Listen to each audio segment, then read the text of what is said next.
Hey, quick trigger warning for everybody who wants to watch Validate Me. Just know sometimes adult themes are talked about, including things related to sex, drug and alcohol abuse, and other things involving addiction. Validation Nation, we are back. Another episode, and I've learned one thing from you. We don't need long-ass intros. So with that, let's get to the show.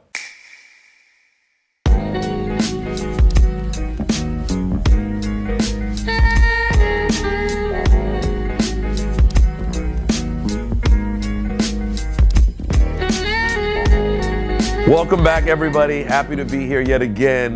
We have an exciting guest today, but before that, of course, always reading your emails, validationshow@gmail.com, Validate Me Show on Instagram. Today's email is, hey, 39-year-old here, big fan of your work and friend of the show from ELR for 10 plus years. All the way back to your days on Hot. I've been listening to Validate Me, and for the first time in a long time, it forced me to look at myself. I've started to look at me, honestly, instead of blaming circumstances on other people. The short version of my story: I've been a serial cheater most of my adult life. No matter how good the relationship was, I'd eventually seek attention elsewhere. Looking back, I don't even think it was about sex as much as it was about the validation. The chase, the thrill of knowing I could get someone's attention.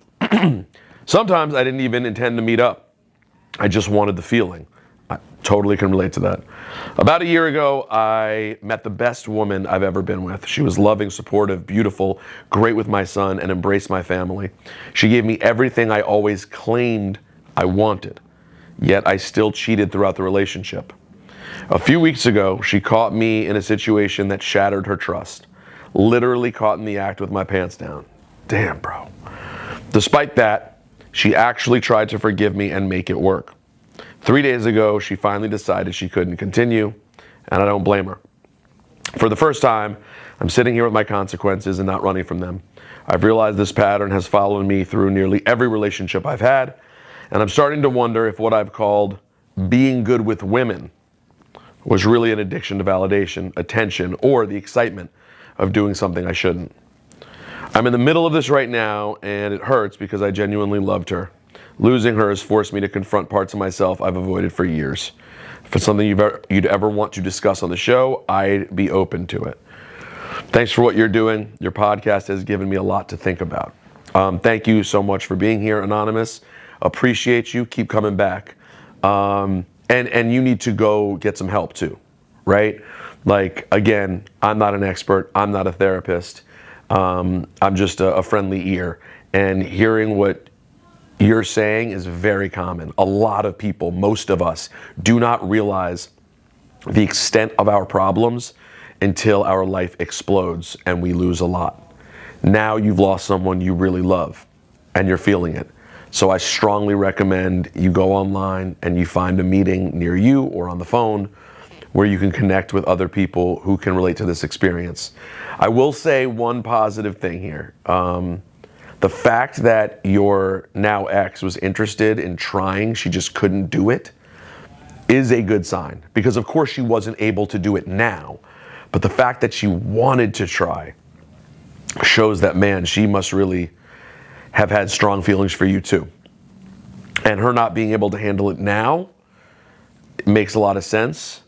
But if you get super serious about getting better and not running to her immediately to try to force her to come back to you right away, but you actually do the work, I'd say there's a chance there. And even if it turns out there is no chance there, you will end up being better when you meet the next great person.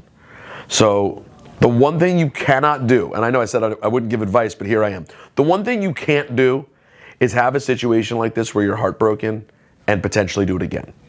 That was the one thing about me. Like, I may struggle forever with certain aspects of validation addiction and all of that stuff, but one thing I'm never doing again is making the same mistake and talking to women outside of my relationship or cheating. That's one thing I'm never doing, because, come on, bro. The fact that people would like go through it, break someone's heart, then get their own heart broken, then do it again? No, man, like, I touched the stove. It burned really bad. I don't want to do this again. There's a difference between getting caught and immediately forgiven and getting caught and having the whole thing explode. And you're now sitting, of course, in the aftermath of that explosion. So do the work, find the meetings, and maybe something will happen with her, but either way, good things will happen for you. And now it's time for our guest, my man, Dave from Dopey. Dopey is an incredible addiction and recovery podcast. It was started by Dave and his friend Chris back in 2016. Tragically, Chris relapsed in 2018 and passed away, and Dave continued on and continued to build this Dopey Nation that has become a really big thing in the recovery world, getting A-list guests and also just interesting regular folks to talk about their problems. It's fantastic. I love the tone he struck. He's really, really charming, interesting, and knows a lot about recovery. So, with that, here's my man Dave from Dopey. My buddy Dave from the Dopey Podcast is here. Dave, how are you, man? I'm good, man. It's an honor to be here. That is an overstatement, but I believe that you mean it. I mean it. I walked in, I was confused. The manager saw me confused. Then she toured me the studio, showed me the accolades, showed me the Fugees, Carlos Santana. Wait, did you say I'm just here to do a podcast? Yeah. I said, I'm here to do a podcast. Then she started showing me all the accolades. She sang me the bass line of some song that I was supposed to know. Dun, dun, dun, dun, dun. It's a Maria song that I don't know. So yeah, where we do our show and where I'm doing Validate Me at this moment is also where the Fugees made the score. It's amazing. Yeah, it's an iconic place. So for people out there listening and watching the show who are new to Validate Me, Dave's podcast, Dopey, has been a real stalwart of the recovery community now for a decade. And it has become your whole life. When I first met you, you were a waiter at Katz's. Yes. And I guess we met at Katz's prior to you even starting the podcast. Yes. And then you hit me up later and were like, hey, it's the dude from Katz's. I have a podcast now. I'd love you to check it out. Yes. Something like that. Yes. You were our first very high-profile guest on The Last Jewish Waiter, and all records were destroyed of your appearance on The Last Jewish Waiter. Why? Because it was the end of the show. We had problems, internal problems, ownership pushing back, creative differences in the creative team. And this was while you were working at Katz's and you were in recovery, obviously. I wasn't. You weren't yet in recovery. I was using when we did The Last Jewish Waiter, which is probably why the whole thing died. But you were attempting to do The Last Jewish Waiter, so obviously you knew you had this inkling and some level of a propensity and skill set to doing a hosting thing, but you were just doing it from the restaurant as an interview show at Katz's, more or less. Yeah, I grew up doing TV stuff. I was an intern on MTV, and I wound up doing a spot on MTV in high school, and then it turned into a hosting job for Lorne Michaels, had a company called Burly Bear, and I did a music magazine show there, and I did a bunch of interviews, and then I became a drug addict there. And I didn't work for 13 years, and then I turn up at Katz's. I really missed the MTV part of your story. So at what age were you interning MTV? 17. And looking back now, at that age, did you have any of the personality traits? Can you now see the cracks, even at 17, that eventually led to active addict Dave? I could never have foreseen how bad it would get, but I had anxiety, I had neuroses, I had the kind of classic telltale New York City Jew isms, but I wasn't drinking or even smoking weed at that point. I was just kind of a slacker who watched a lot of TV and was really excited to be at MTV. It was the heyday. It was the first year of The Real World. Wow. That I was there. I would hang out in Kurt Loder's office. Wow. He'd smoke weed and listen to The Harder They Come, and me and my friend would sit there with him. Wow. And by the way, Kurt Loder's 75. I think he's just turned 80. Or just turned 80, and that blew my mind. I couldn't make sense of the fact that he was my parents are 78, that he was my parents' age, a little bit older, didn't compute. But when I did the math, I'm well, he was a grown-ass adult among kids back in the day, so it makes sense. So there's a lot to get to here, but so obviously here, what I'm focusing on early, because as you know, the iterations of a podcast change quite a bit. Your whole podcast, obviously, you have pre-Chris's passing, your partner passing changes the entire, I'm sure it changes everything. And in some ways was inspiring and in some ways was terrible. We'll get to that. But even before that, podcasts just take different shape as time goes on and as you learn what the voice is. The focal point for me is about validation addiction. But within that, I figured we're going to hit all kinds of addiction because to me, so much of it all stems from the same thing. Looking back at young you, wanted to be at MTV, wanted to host, how much of it do you attribute to wanting people to think you were cool and just think you were doing a great job or tell you you're doing a great job or be popular? It's a great question. When I first had the inkling of doing anything like this, it wasn't connected to validation, I don't think. My mom would listen to talk radio. She listened to a show called Rambling with Gambling on 1010 Wins in the 80s and probably early 90s. And I would listen to this guy, some old guy, chilling on the radio. And I was like, he seems really relaxed. Or I'd watch like Weathermen. And I'd be like, they seem really relaxed. Or I saw Regis Philbin, and he would make fun of people and be hosting. And I got this sense of calm from it. And then ultimately Howard Stern. And I think there was a piece of it that was like, well, not only are they chilling, making me feel relaxed, they're also revered and loved and make money and don't have to do a real job. Like they're doing something fun. Right. So I think it was all those things. But I also just had this hustle that I wanted to like accomplish something, like weave through mediocrity. Like we were interns at MTV, and I was like, we would like drop off videotapes, and I would be like targeting producers to pitch us to be, it was like me and my best friend, to pitch us as on-air talent just for the fun of it, not knowing that that could actually work. And it totally worked. And once I saw that work, I was like, this is what I'm going to do for my life. That's what The Last Jewish Waiter was. That's totally what Dopey is. I'm just fucking DMing people all day like a beggar, begging for shit. But I think it's a range of things. But the validation and also the accomplishment is a high in itself. And I am very interested to thinking about how validation is the beginning of alcoholism or drug addiction, because I never really thought about that. Yeah, that's, I obviously with everyone has their own path to addiction, and certainly I'm sure with some it's, you know, a very A to B, was in pain, wanted to numb pain, numbing pain felt good, here I am. But yeah, I think in other cases, it's a more slippery slope. You know, for me, when I did your show several years ago, and at the time, and like, I apologize in retrospect, because I just didn't feel I was able to be that open. I mean, I was honest with you about the fact that I didn't feel ready to be all the way open yet. I thought it was great. I also really like admire you. I love what you do. I love how much hustle you have. So for you to come to my dad's house and sit in the kitchen with me, it was like, I didn't give a shit what you said. Oh, well, thanks. I was just happy to have you there. Well, I appreciate it. But I was still working through what I was comfortable saying, both in terms of like, you know, my ex-wife and at the time, my now wife and mother of my child, who at the time was my girlfriend, trying to figure out what it was and what I wanted people to know about me.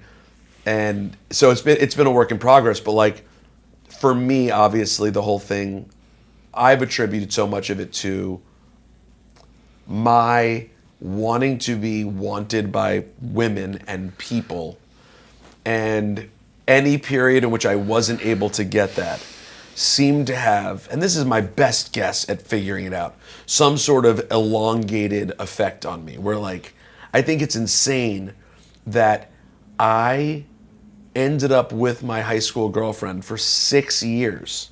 We did everything. Like, she was my first everything in life. And she was absolutely just like 10 in high school. And like, we would go out and adult men would look at me and be like, who is this loser with this grown-ass woman, right? And in spite of that being what my life was, I feel in some ways I was more affected by like a year before we started dating, when she didn't want to date me. Even though in the end, it all worked out, I still was so affected by that 6 month to a year period, which it felt like an eternity in retrospect, when friends were starting to hook up with people and I wasn't. Like you couldn't because you were in this relationship. No, I couldn't because she didn't like me. Right. And neither did her best friend, who I also wanted to. I wanted everybody, and nobody wanted me. I was king friend in 8th grade. I was, and it's hilarious because in retrospect, I look at the timeline. I'm like, it's basically like late 7th grade to like mid 9th grade was the period of I really would like to kiss a girl to losing my virginity. That's how quick that window is. It's like 20 months where I went from had never kissed a girl to lost my virginity. And somehow I was like so affected by that previous year and a half of where I felt like I saw friends around me that girls wanted and I wasn't one. Right. But this is just my best guess. Well, you know what that is? That's when people talk about like big T, little t trauma. Like that's little t trauma that really impacted your psyche, that dug such a hole in your brain that you can still reflect on that feeling now. Yeah. It's interesting. And sometimes big T trauma is so big that it like gets its proper attention in some ways because you're keenly aware of how bad it is. Whereas that little t can get bigger and bigger because no one addressed it as a trauma. Like my mom didn't pull me aside and go, honey, do no girls want to kiss you at school? Right. That's not a mom conversation. No, you're in your own head, and you don't want to really talk about it with anyone else. I don't want to like tell my other guy friends who were doing it, Anyways, validation I just find to be an interesting piece of it, so I always want to ask about it. But how did you start slipping into the addiction thing, period, then? Well, I think it all starts with fear. And I think validation starts with fear, like you're scared you're not enough, you're scared you'll never be enough, you're scared of every situation in some way, shape, or form. And I guess I was a waiter at a summer camp, and I was totally, like in my high school, it was a nerd high school, and I was chilling. Like I had a ton of friends, I didn't worry about anything, like I was totally safe. It's like just Jews and Asian people. Where was this? On the Upper East Side. Okay. And like it's called Hunter. Like Max Kellerman went there, and Lin-Manuel Miranda went there, and it was like fucking nerd heaven, basically. So I didn't worry about anything. But in the summer, I was a waiter at summer camp, and I was outcast. Totally, like that's where I felt depression for the first time. That's where I felt the classic alcoholic feeling of total discomfort in my own skin. Like didn't talk to anybody, didn't have friends. I would lie on a hill and listen to Abbey Road every day and feel depressed for the first time, and I'd stare at the sky.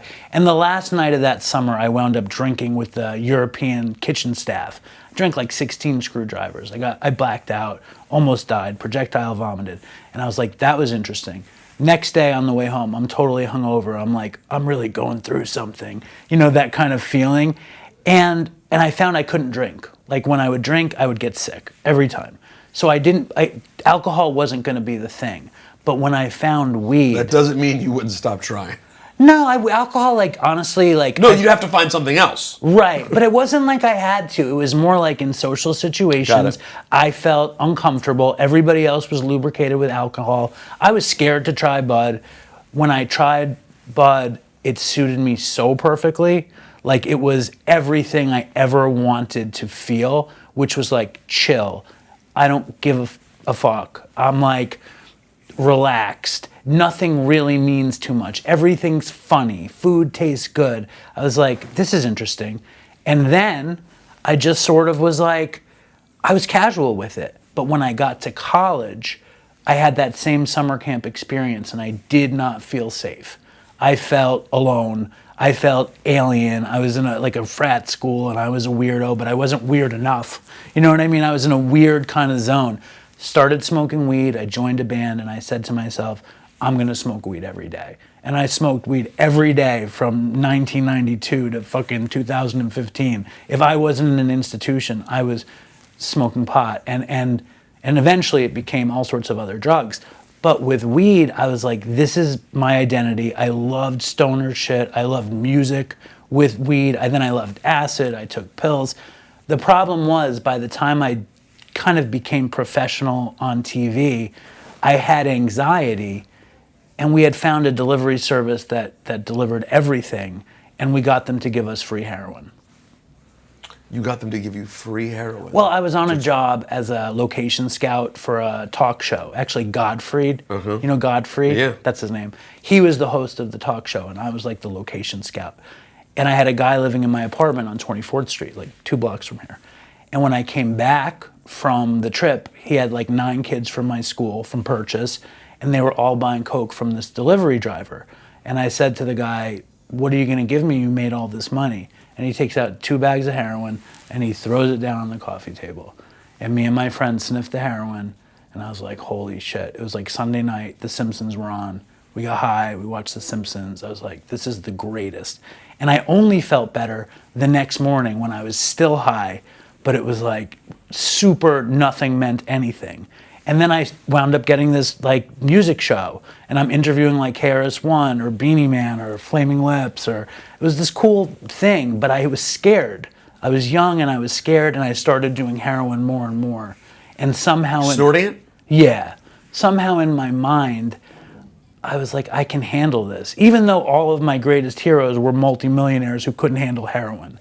You know, like Jerry Garcia couldn't handle heroin, John Lennon couldn't handle heroin, Miles Davis couldn't handle heroin. No one can handle heroin. But somehow I thought with like a $80,000 That's a great question. Who's the greatest handler of heroin of all time? You have to have explored this. There's only one person that comes to my mind as an actual good handler. I mean, Keith Richards is a possibility, and if you read his book, he never would mainline. And that means he wouldn't hit his vein when he would shoot up. He would shoot into his muscle because he was scared of getting too strung out. And if you read his book, there are very few times that he really runs out. But Keith wound up getting arrested, almost did life in prison. The only reason he didn't was because there was a blind fan of his that turned up in a court, like a courtroom in Canada, and he managed to get off by like doing a concert for the blind. So Keith isn't it. I think the number one heroin addict who got away with it was a Satanist from England named Aleister Crowley. And he like had a fucking heroin compound in Italy that he seemed to do okay on. I didn't even know that there was a non-mainlining way to do it. You could just inject it. It doesn't go into the vein. You can hit your muscle. You can snort it. You can smoke it. Did you ever mainline it? Yeah. Oh, you ended up all the way. All the way. For a long time. You said this snorting thing's pretty good, but I feel like we can do better. I snorted it. I lost the job. You know what I mean? Like I turned up sick too many times. I went to detox. I lost the job because I breached the contract. When they could have sent me to rehab, but I didn't read the contract, so I didn't know that. Breached contract, lost the job, went on unemployment. Then I got a job at MTV2 where I produced a music show called MTV2 Presents Handpicked Volume 2. And it was like Coldplay's debut, Norah Jones's debut, John Mayer's debut. Wow, so in spite of yourself, yeah, you still got another cool opportunity. It was the coolest. It was like it was like 1775 Broadway, and I'm on the 51st floor. And then at that point I had been to treatment, and some junkie was like, you can't be wasting your time sniffing heroin. And we left treatment together, and he shot me up for the first time, and I was like, you're right. And I started shooting up myself. And when I got the MTV2 gig, I would like shoot up on the 52nd floor of 1775 Broadway and look at the park and be like, I'm the greatest thing that's ever happened. Like this ridiculous thing. And of course, the show went horrible. I directed Jason Schwartzman. He was like the host of the show. And we delivered the show. It was not a great show. And they were like, we don't want you to come back for anything. And I wound up stealing every CD off. You know how many CDs were in those offices? Oh, just everywhere. I left with like 10 shopping bags of CDs, and I just went straight to St. Mark's Place. Sold them all at like Sounds. And like that was the end of my TV career. Then this is what makes your story so cool, because, and we're jumping way ahead. Please jump ahead. My story goes on forever. Well, there's going to be there's so many twists and turns, and obviously people now, my little tiny audience, some of them will go find you, Dopey, and check you out and hear more. But like, you end up being some version of an addict actively all the way into the 20 teens. Yeah. So, I mean, it's amazing. the redemption part of it's amazing because now you have this thing that's so cool that's based around you being a host. Yeah. But you also threw away just years where clearly people were interested in working with you. Like you clearly had something that was giving you opportunities where people were like, hey, want to do stuff? Want to do, like, dude, there was not a person. I was sitting in Maryland watching people pop up on MTV. And I just recently had this thought because Carson Daly and I have become like friendly on social over the last few years. So I see Carson stuff pop up. And I think like, wow, he was really good. When I was 20, I was just such a hater. I was like, why him, not me? Sure. He's just a regular guy. Now I look back, I recently was watching, there's a clip of Michael Jackson was briefly on TRL, like he did like a 5-minute hit in 2002 for his Invincible album or whatever, and Carson does the interview, and it's like very fast. But when I saw his level of poise and like cool while talking to Michael Jackson, I'm like, fuck, Carson was really good. My point is we all wanted to do it. And these people wanted you around, like at least to some degree. I think I've always had a high level of annoying to the point where I can wear somebody down. Yeah, but you have a self-awareness with your annoying that's built into the whole thing of like you kill people with the, look, I'm so annoying. Right. That it's not annoying. You can't be that annoying. It's actually, it is definitely some built-in survival trick. Because now that you're saying it, I realize you do it. Yeah. Your approach is, I'm so sorry, I'm so annoying. But your approach is really never that annoying. So it ends up seeming like, it's a manipulation. It's a manipulation. It's a vintage addict manipulative thing to do. Yes. But it's quite charming. And it's pretty good. It gets you free heroin and it gets you Mark Maron to come on your podcast or whatever. That's exactly right. Yes. But it's and I think it's also sincere. But like it's funny because obviously the version that you had in your head of how weird you were and how like, or not weird, but like nerdy, whatever, all the different ways you've described yourself. Obviously that's only true to a point because people have always, including now, wanted to hear you talk. Like people are listening to you now. Yes, it's because of what the podcast is about, but ultimately, it's because you're doing what you heard others do on the radio and set out to do. You're a chill hang on the radio, on a podcast, same fucking thing. So, in other words, what I'm saying is, it's all sort of part of your persona that you're this sort of nerdy, blah, blah, blah. But really, what you are is a pretty chill dude you're a chill guy from New York. And now you're even like more cool because you've got like crazy war stories. And that's part of the charm, obviously, of Dopey. And I love that you guys, correct me if I'm wrong, you guys set out to really be more of a war story podcast at first and accidentally kind of turned into a full-on recovery show? The deal was, I had done The Last Jewish Waiter, and I was sure it was going to be like the next It's Gary Shandling show. Like that was was it Larry Sanders? Larry Sanders show. I saw it like that, and we got the company that made Anthony Bourdain's show to pick it up, but they saw it as like the next Duck Dynasty. Like total fucking like reality show at Katz's. And but so you think I'm the next Bourdain. Right. They're like, you're the next idiot on TV. Yes. Got it. And I'm like, oh boy, it's very, very uncomfortable. And I'm still using, and it goes. And what are you using at this point? At that point, I was just smoking weed and doing the occasional benzo. Like I had gotten all the hard drugs out of my system. Okay. Because I had a child, and how old are you when you had your first? I was 36, but I was on heroin when we first had her, and my wife found out and left. Like took the baby and moved 50 miles away. And I stayed in the Lower East Side and shot heroin and waited tables at Katz's, and it was really bad. I went to treatment. I met this guy, Chris, who we went on to start Dopey together, but it took years. Like The Last Jewish Waiter was 2013. I didn't get sober till 2015. As soon as I got sober, I'm calling Chris, and I'm like, how do you possibly stay sober? And he starts telling me about meetings. And Chris was a horrible drug addict. So you got from heroin to weed without anything? It was just like... No. I went from heroin to weed because I went to treatment. And when I got out of treatment, my wife, who I was not married to, and I'm still not married to, but we're together, she was like, I'm not letting you have custody of this kid until you show me 365 days drug-free from a hair follicle test. So I was like, okay. And I started going to Narcotics Anonymous. I stopped doing heroin. I stopped smoking weed. I stopped taking benzos. I drank a few times. I didn't really get sober. I made it the year to show the year without any substances. I got 2 days a week with my daughter, which is all I wanted. And then like Hurricane Sandy happened and I wound up smoking pot.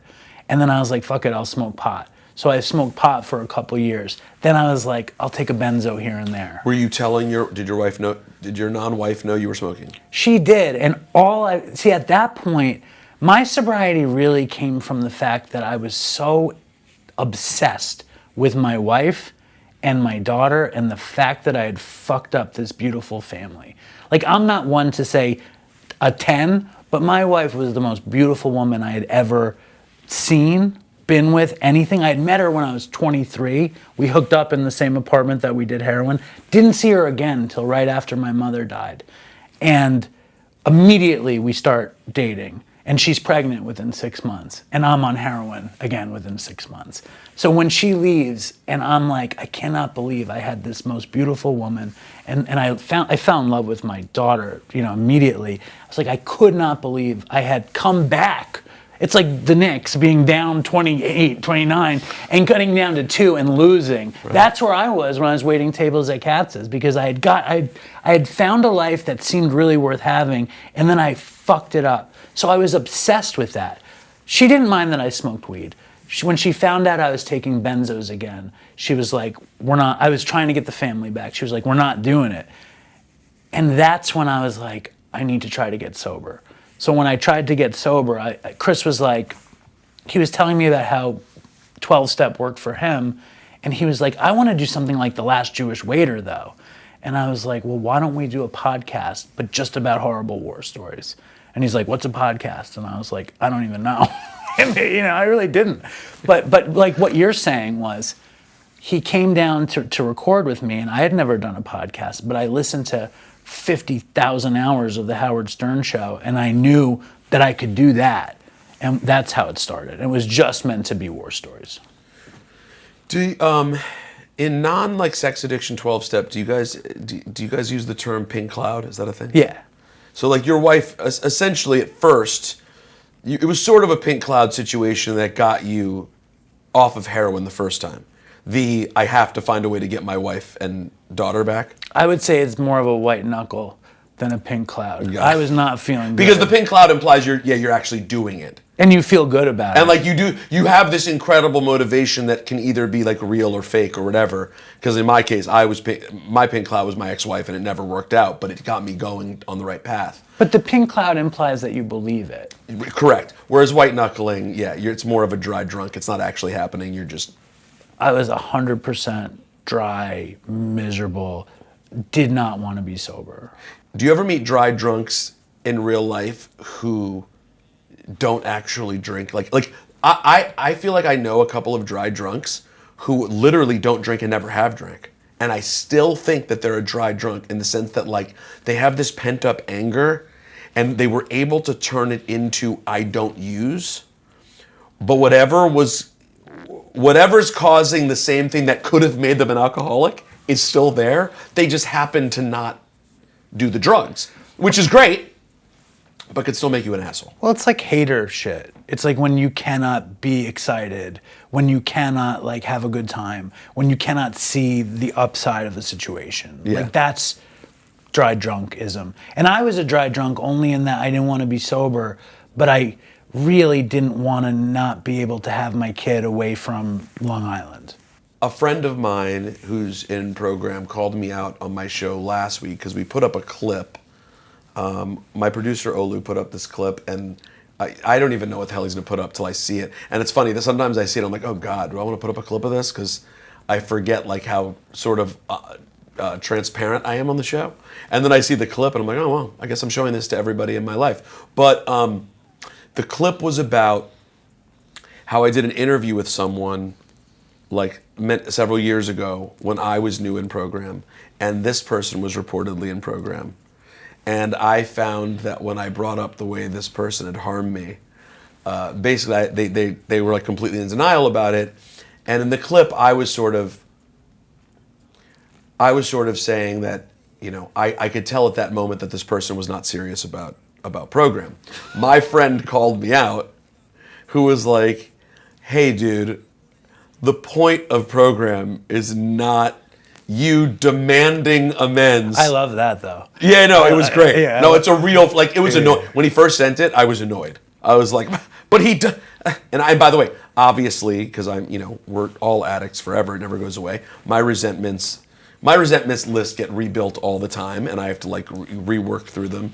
And he's like, yeah, dude, you're looking for the role you played in how you feel, not holding him to the fire for how he made you feel. He is a great and well-known addict to some degree, but also when I say a great addict, I mean like really does the work and like knows program and is like way better than I am. Like I'm sort of a half-assed, like I hinge all of my sobriety on rigorous honesty, basically. But that works. That's a good cheat for it. But it's my cheat for it, and it works. It's like I'm not perfect. I definitely could be doing better, but basically, as long as and it does apply some level of probably undue pressure to my wife. But as long as I know I'm always being rigorously honest with her, I know I'll be okay and stay away from my bottom line behavior.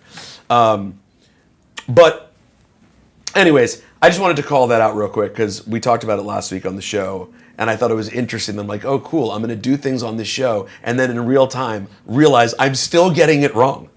It's still hard. Like, how do you deal with resentments, and how often is that still a thing for you?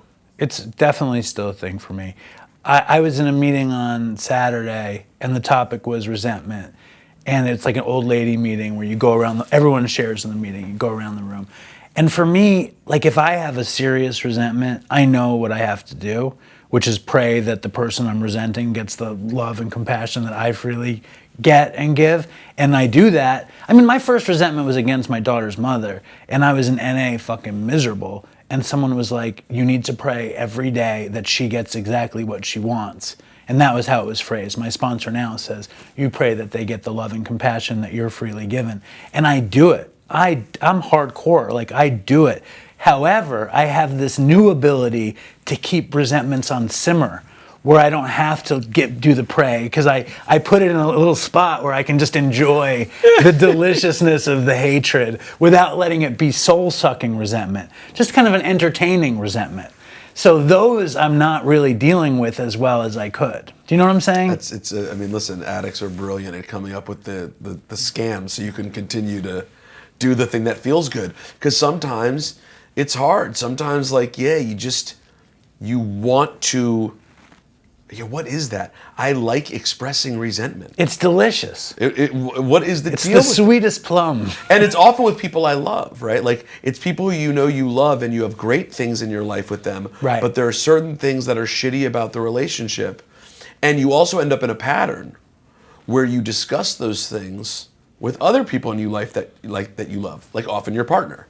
Where, like, sometimes I'll like have to call me and my wife. I'll be like, hey, we're getting into a pattern here. If we're going back and forth, around and around, talking shit about blank thing or person.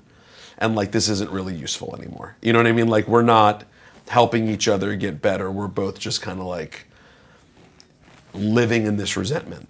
I am yet to bring to her, I don't know how my wife would feel that way if I said that I've never yet expressed to her, hey, you should pray for so-and-so.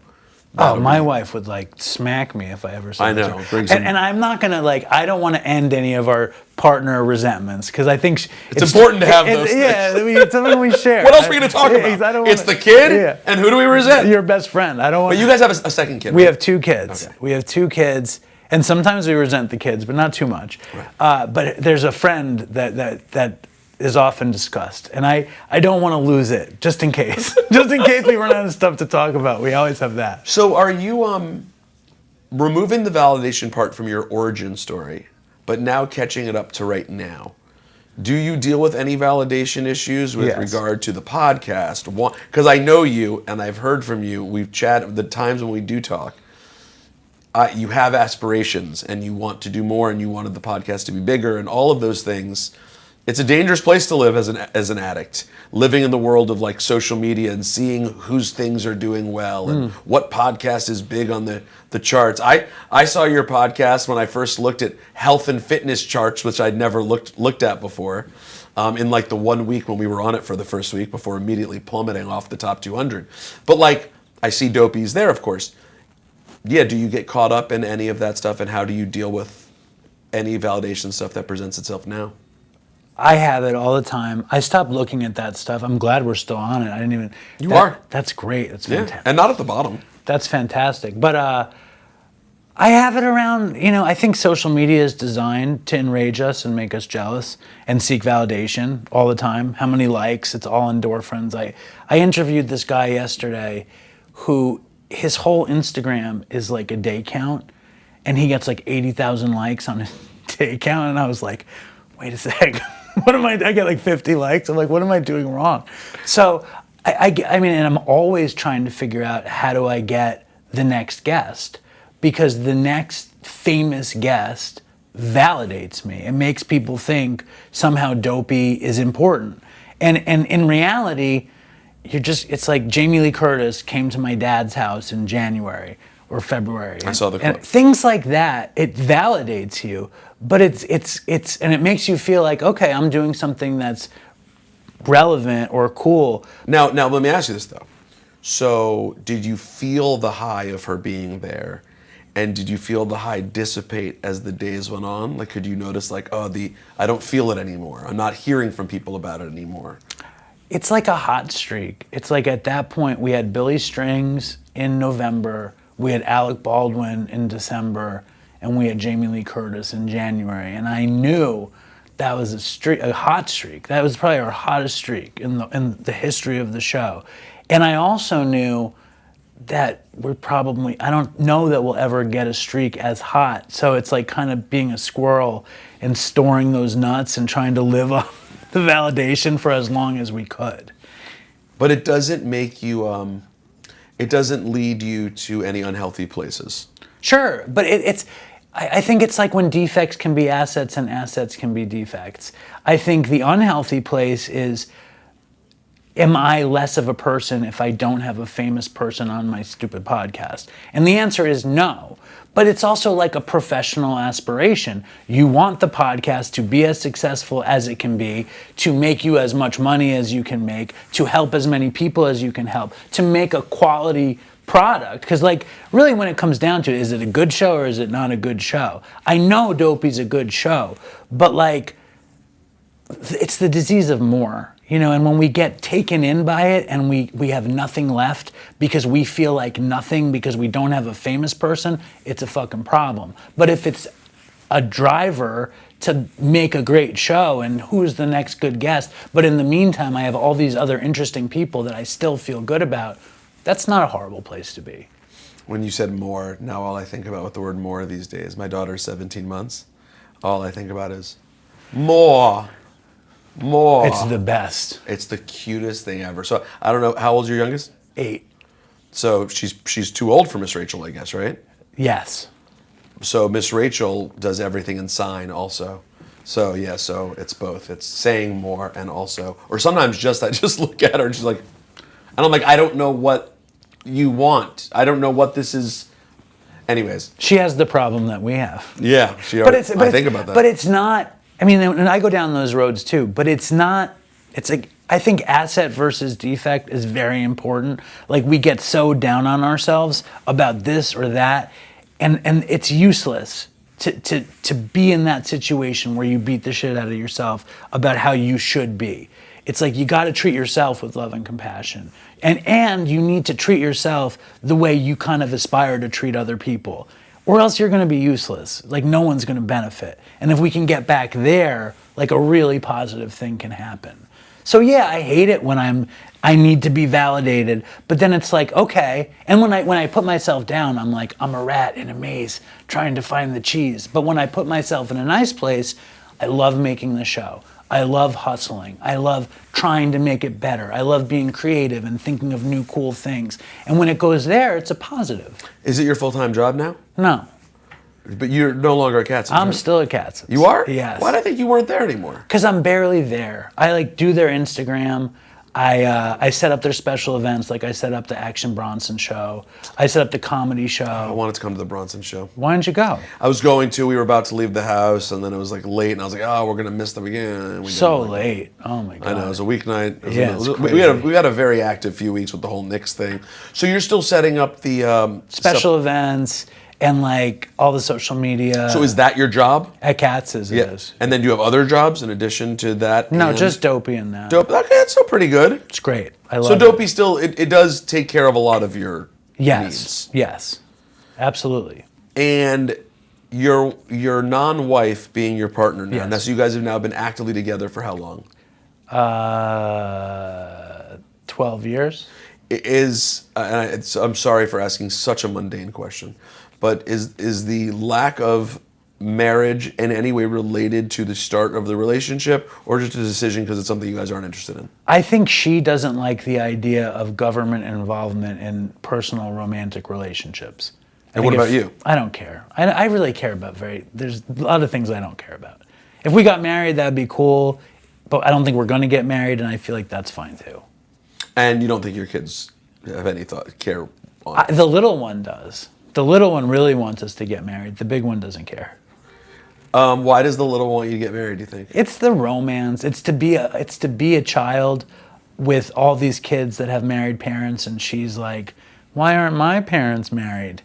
And my wife keeps her parents' last name, and the kids have my last name. So it's like, why does mommy not have our last name? So things like that. It's so funny though, but you still casually call her your wife because that's of course what she is. I don't like the phrase partner that much. It's tough, right? It's like my legal partner, my business partner. Partner doesn't hit right. We have to do something about it. Partner's not hitting right. No, but like it feels aggressive when you do it. It feels like you're being like aggressively anti-system when you say partner, and it's like, can't we find something between wife and partner? And soulmate sounds terrible. Yeah, my soulmate. My now it's like, soulmate. all right, bro, chill out. Yeah, no one's just trying to relax. hear your romantic story right now, bro. I like wife because it sounds so mundane, and it is that without the legality. Right. She is your wife. I mean, it feels like I'm handling the groceries today, and she's got to pick my kid up, and then we're doing all the things. But she'll be on the phone, and I think a few years ago, she's like, my boyfriend. I was like, what the fuck are you talking about? We have 2 kids. I'm your boyfriend? You know? No, boyfriend sounds insane. Insane. Although it does, my wife would probably argue. My wife will say to me, I miss being your girlfriend. Like, girlfriend is sexy, wife is boring. And I'm like, that's interesting. I like the banality and boringness of the wife. Like, I like the traditional nature of like this family. Like, I like that a lot. That makes sense too, but for a neurotic Jew to like boring. We like boring. I really do. Father's Day, man, oh my God. Like, we're at a table having dinner with Linda's mother and brother, and Linda's mother always needs to make it like a little bit bigger. Like every birthday, she needs to tell the birth story. Her birth story, or my wife's birth story, or her son's birth story. So for Father's Day, she had the kids talking about what I meant to them, and I was like, please don't, no. And then they started saying stuff, and I was like, oh, more, please, more. Speaking of validation, you were like, please, more. Exactly. And was it great? It was profound, you know. And these kids, like, I love these kids. Like, I put so much love into these kids, and they actually love me. It's fucking so cool. And like my older daughter writes me these cards every year, and it's like, it's very emotional. Yeah, I mean, you want to talk about validation.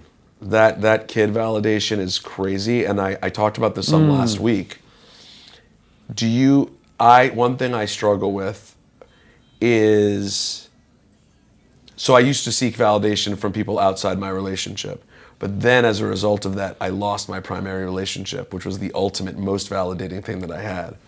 And then I met Natalie, and now I have Maya, and I have all those pieces of validation. And the hardest part for me is, while dealing with that, to learn that it's wonderful that I have them, but I still shouldn't be trying to rely on them for validation. Well, validation is a two-way street. It's just like an acid and a defect. It's like validation makes it sound bad, but it's like, it's love. Of course. It's being loved, it's being respected, it's loving and respecting. I think you need to, it's just like a wife or partner has a bad attachment. Validate can be loaded like that. For sure. And by the way, it's obviously not always a bad thing. Sometimes because now it's become a thing because the name of the show is that. And I think that shows that I kind of maybe came up with a good name. People reference it a lot. They're like, oh, I'm going to validate you, validate. So it's become this word that I hear a lot because of the gimmick. Who made the egg? A listener of ours made the egg. And the other side of it I find to be very weird, but I think this front side's very cool. Let me see the other side. The other side's odd. You got to show the camera. The other side is... Well, that's the idea. It's behind this egg. Yeah. Is this need for validation. Yeah, it's screaming at you. Validate me. Yeah, exactly. Love me. So shout out to him. He's an interesting guy, a veteran. It's awesome. And as a business, he started these emotional yokes. And I was like, you know what? I love this. I'm putting it up. It's amazing. But no, validate totally also has a good thing to it. But it is important, like I brought this up last week and I heard from a few people it resonated with. When I get into a fight with my wife, I will try to end it immediately just because I can't take Me too. her being upset with me. Yes. And I've ended up compromising on things that I probably should have held out. And, I think that, and I have. At other times, I've been more reasonable and responsible. And guess what? My wife, being the reasonable, lovely person that she is, comes to me and is like, hey, I could have done X, Y, and Z. And that is so much more gratifying than me just going, I can't take you being mad at me, so I must apologize profusely. Oh, you don't want the apology right now? You're not ready for it? Well, then I'm gonna get even madder. It's ridiculous. And then I dig myself this hole. And so that's why I think it's important to reiterate, I can't rely on her to make me feel whole. And I can't rely on Maya to make me feel whole. Them loving me and them respecting me are amazing things. But I need to know that I am a whole and complete person who is valid without either of them. You know what I'm saying? And I find that to be really challenging. It is. The people pleasing is the slippery slope. Or even more than that, it's the happy wife, happy life. Well, that's the ultimate Jewish male thing, isn't it? It's just reality, though. It's like the other morning we got into some fight, and then I went upstairs to record. And I'm like, I can't even do it. Oh, me too. I can't do it. So I go back downstairs. But then also, in 12-step, in the promises, they say, we have ceased fighting everything and everyone. And it's like, if that's the bottom line, then I need to find my part. I need to make my best chance at an amend and keep it moving, or else I'm in that pit of despair and I'm useless. So I need to do it so I can function, and I don't mind. Yeah, because I have the exact same thing. If we get into a thing and then I have to be on air, cannot do it. It's horrible. I'm now, which was obviously the biggest challenge on a much broader scale when my life imploded, because I'd wanted to be this famous person who talks on the radio for a living.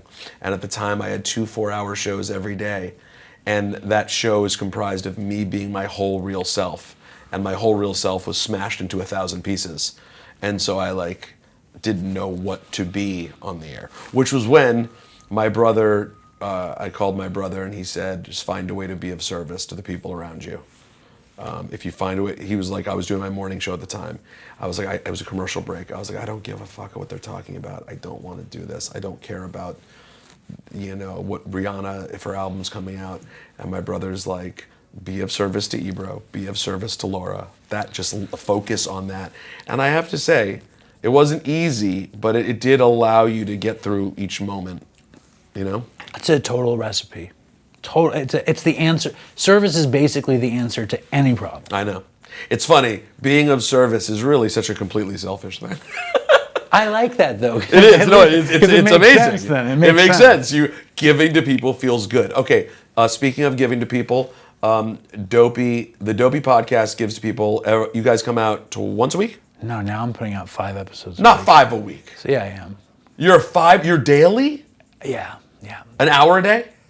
Sometimes more. Sometimes more. It's a lot of stuff. So every day people can find Dopey. Yes, every day. You're not doing guests every day though.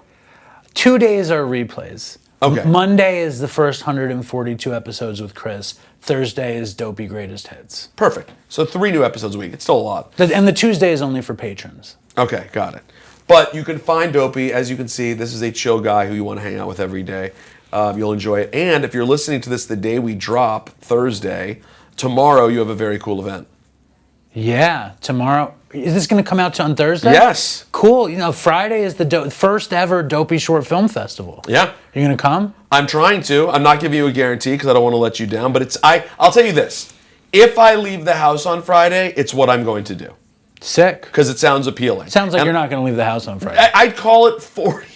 I'd call it 60-40. You should come through. No, I told my wife Katz's, and she was immediately drawn in. And there are some cool people that are going to be there that maybe you could snatch for Validate Me. Right, because they're in the same world. Yes. As I would call them, greats and near greats. Greats and near greats. By the way, that's yours. Use it whenever you want it. Thank you. My dad's been saying that my whole life. Oh, many greats and near greats were there. Well, he is a great. Dave, thank you for making time to do this, and the work and service that you do is amazing. And I hope that if people come to your world from mine, if people come from from my world to yours, and more importantly, your world to mine, because you have the big, huge, popular podcast. Oh, give me a Mine break. is a fledgling. We're a fledgling little baby. I hope that there'd be some synergy here. It's not the exact same thing. I definitely don't purport myself to be some sort of expert on addiction or 12-step, but we do obviously have a lot of overlap. You come back on the show too. By the way, I would love to. Can I? Yeah, whenever. Yeah. The timing would be great. If We that need to was do 3 episodes a week. Are you kidding me? Come through. Thanks, dude. Thank you, man. Appreciate it. Right on. All right, thank you guys so much for being here. validatemeshow@gmail.com.